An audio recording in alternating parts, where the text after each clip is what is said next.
Doon na lugar nga makapatigayon ang mga gagmayng negosyante nga gahimo og mga lokal nga produkto ug matawag nga iya guide sa Butuan. Gilusad sa lokal nga pagamhanan sa Butuan kauban ng Department of Trade and Industry ang hinangani Butuan Festival kung sa Bisaya gama gikan sa Butuan. We're giving all our micro-entrepreneurs a venue where they can show off their trade. Kay, as you can see, sa mga labi na startups, mga budding micro-entrepreneurs, so hard for them to find a place ba nga kay. Gikan sa pagkaon, fashion accessories, produktong agrikultura, sanina, mga fabric conditioner o guban pa, showcase dinhi sa hinangani Butuan Festival.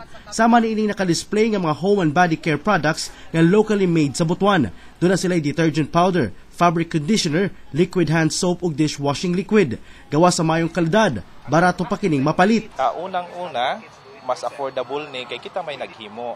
Ang ingredients nato pagkuha nato sa atong supplier mas bulto, pag abot dire mas makatipid ta kumpara sa ato ang mga nag-exist sa ato ang market.